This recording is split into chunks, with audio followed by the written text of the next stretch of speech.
শুভ সকাল বন্ধুরা, মিমি ঘোষ কিচেনের আবার একটা নতুন ভিডিওতে তোমাদের সাথে দেখা।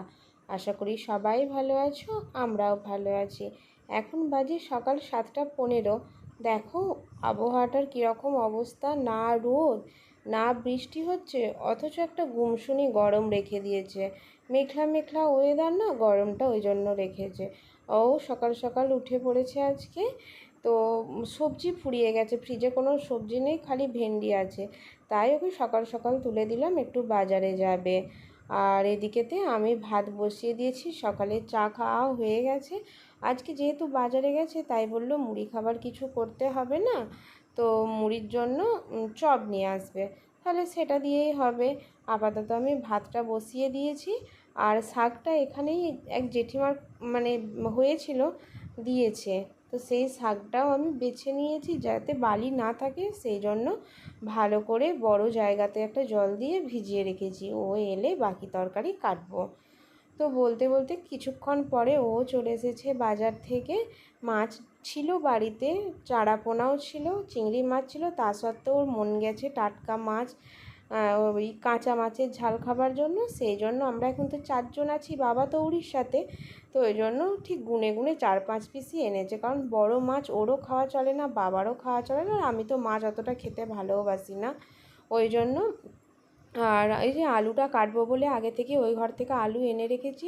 আর অনেক সবজি নিয়ে এসেছে, পটল নিয়ে এসেছে, শসা, কুমড়ো, টমেটো, কাঁচা লঙ্কা, উচ্ছে। আর আমি বাজার থেকে সবজি আনলে সমস্ত কিছু আগে ধুয়ে জল ঝরিয়ে নিই, তারপরে ফ্রিজে রাখি। ওই জন্য আলাদা আলাদা সব পেতেতে নিয়ে নিচ্ছি, যেগুলো একসাথে থাকবে সেগুলো একটা পলিথিনে ভরে ফ্রিজে রেখে দেবো, আর একটা অন্য পলিথিনে রাখবো।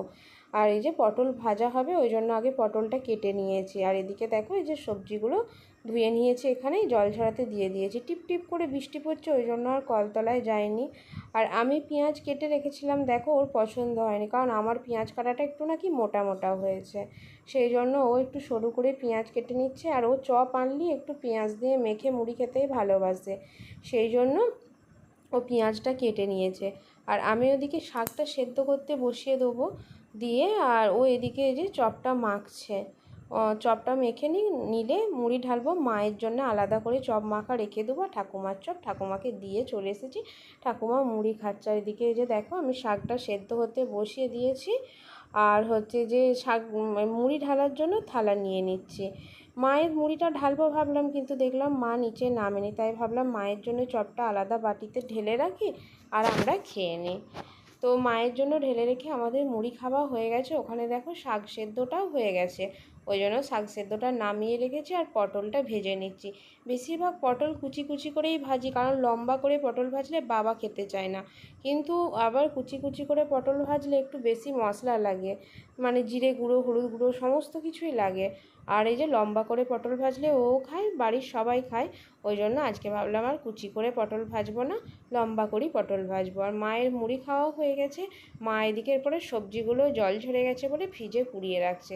এদিকে যে দেখো পেঁয়াজ, লঙ্কা, টমেটো দিয়ে আমার চিংড়ি মাছও ভাজা হয়ে গেছে, পটলও ভাজা হয়ে গেছে। আর এদিকেতে শাকটা এরপরে একটু শুকনো লঙ্কা ফোড়ন দিয়ে শাকটা ভেজে নেব। প্রথমে ভাবছিলাম সবার শেষেই শাকটা করব, যেহেতু চিংড়ি মাছটা শেষে ভেজেছি, তাই ভাবলাম তাহলে মাছের ঝালটাই আগে করে নেব। কিন্তু তারপরে মা বলল শাক নাকি সবার শেষে করতে নেই, তাই ভাবলাম তাহলে থাক, কড়াটা ধুয়ে নিয়ে শাকটা আগে ভেজে নিই, তারপরে মাছের ঝালটা হবে, তাহলে আর শেষে শাকটা হবে না, মাছের ঝালটাই হবে। এই যে আমার শাক ভাজাও কমপ্লিট। আর এদিকে এই যে দেখো মাছের ঝালের মশলাও করছি।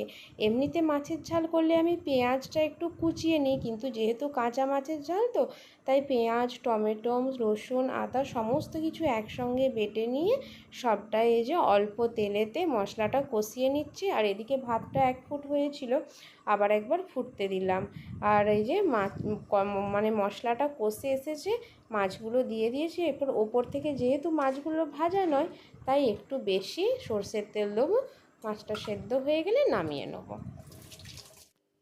সমস্ত কাজ কমপ্লিট করলাম এই যা ধোয়া মাজা ছিল গ্যাসটা মুছলাম, দুধ গরম হয়ে গেছে, করে নিচেতেই আজকে স্নান করে নিয়েছি।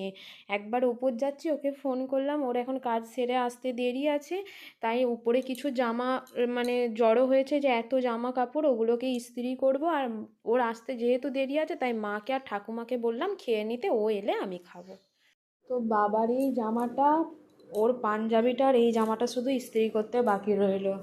এই তিনখানা জামা মোটামুটি ইস্ত্রি হয়ে গেছে ভালোভাবে, আর ওইখানে রেখে ইস্ত্রি করছিলাম। আমি ইস্ত্রি করি জ্যাকটা মানে প্ল্যাগ থেকে খুলে দিয়ে তারপরে করি। আর এই তিনটে না করার কারণ হচ্ছে, এর আগের বার আমি বাবার জামাটা ইস্ত্রি করতে গিয়ে ভুলবশত পুড়িয়ে ফেলেছিলাম, সেই জন্য সেই থেকে আমার বাবার মানে জামা ইস্ত্রি করতে গেলে ভয় লাগে, ওই জন্য আর ইস্ত্রি করিনি।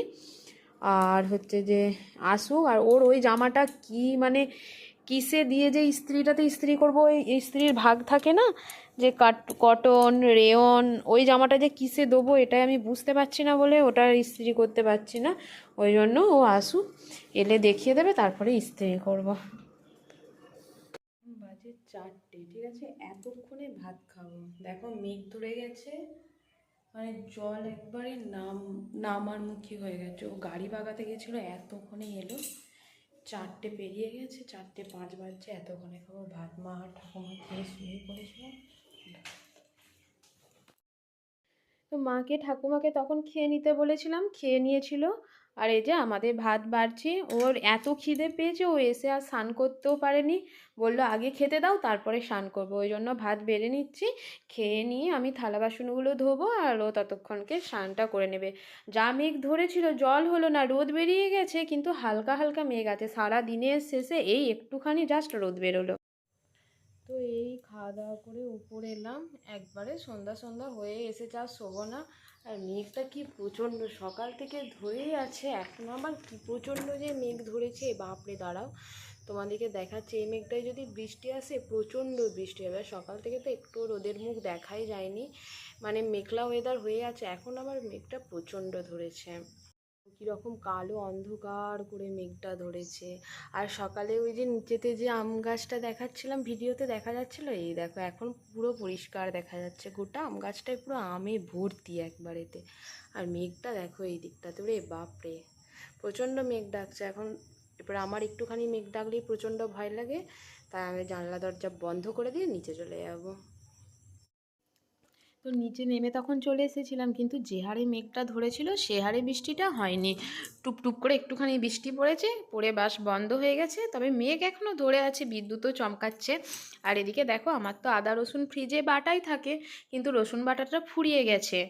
আর এর আগের বারে যখন আমি বাড়ি গিয়েছিলাম, শরীরটা খারাপ ছিল, ভিডিও করিনি, তখন মা আমায় এই রেসিপিটা করে খাইয়েছিল। বনিও বলেছিল খুব সুন্দর খেতে হয়, দেখবি কুমড়োর তরকারির থেকেও খেতে ভালো হয়। কুমড়ো দিয়ে আলু দিয়ে ওই যেভাবে মাছের ঝোল রান্না করে সেভাবে একটু তরকারি তরকারি করে ঝোলের মতো রান্না করা। সেটাই আজকে সকালে কুমড়ো কিনে নিয়ে এসেছিলো, আমি মাকে বলছিলাম, মা বললো তাহলে করো, তোমাদেরও মুড়ি খাওয়া হবে আমারও রুটি খাওয়া হবে, তাই আমরা এটা দিয়ে মুড়ি খাবো, আর মায়ের জন্য দুটো রুটি করে দেবো, মা রুটি খাবে। আর যেহেতু মিক্সিটাতে রসুনটা বেটেছিলাম তাই আর ধুইনি, ওই মিক্সি ধোয়া জলটাতেই মশলা দিয়ে দিচ্ছি। আদা রসুন পেঁয়াজ ভাজা হয়ে গেলে মশলা দিয়ে কষিয়ে, আর হচ্ছে যে কুমড়োটা আর আলুটা দিয়ে কষিয়ে নেবো, নিয়ে জল ঢেলে দেবো, দিয়ে সেদ্ধ হয়ে গেলে নামিয়ে দেবো। এই যে রসুন দিয়ে দিচ্ছি, তার আগে আমি মশলার বাটিটাতে সমস্ত মশলাটা রেডি করে রাখলাম হাত দিয়ে, যেহেতু তখন পেঁয়াজটা ভাজা হচ্ছিল তাই। তো ওকে বলতি, ও বলল কুমড়োর ঝোল এটা আবার খাওয়া যায়, আমি খাবো না, কিন্তু ওর জন্য আমি আর কিছু করিনি, আমি জানি ওটা দিয়ে ওকে মেখে দেবো, তো খেয়ে নেবে, কারণ আগে তো কোনো দিন খাইনি। আমিও বাড়ি গিয়ে মাকে বলেছিলাম, মা আমি ওই দিয়ে খাবো না, মা আমাকে বলেছিল আগে খাবি তারপরে বলবি, কিন্তু দারুণ খেতে হয়েছিল। এই যে কুমড়োটা আলুটা কষছি, এরপর জল ঢেলে দিলেই হয়ে যাবে। তো চলো এরপরে হয়ে গেলে আমরা খাওয়া দাওয়া করে নিই। আজকের ভিডিওটা এখানেই শেষ করছি। Tata, good night.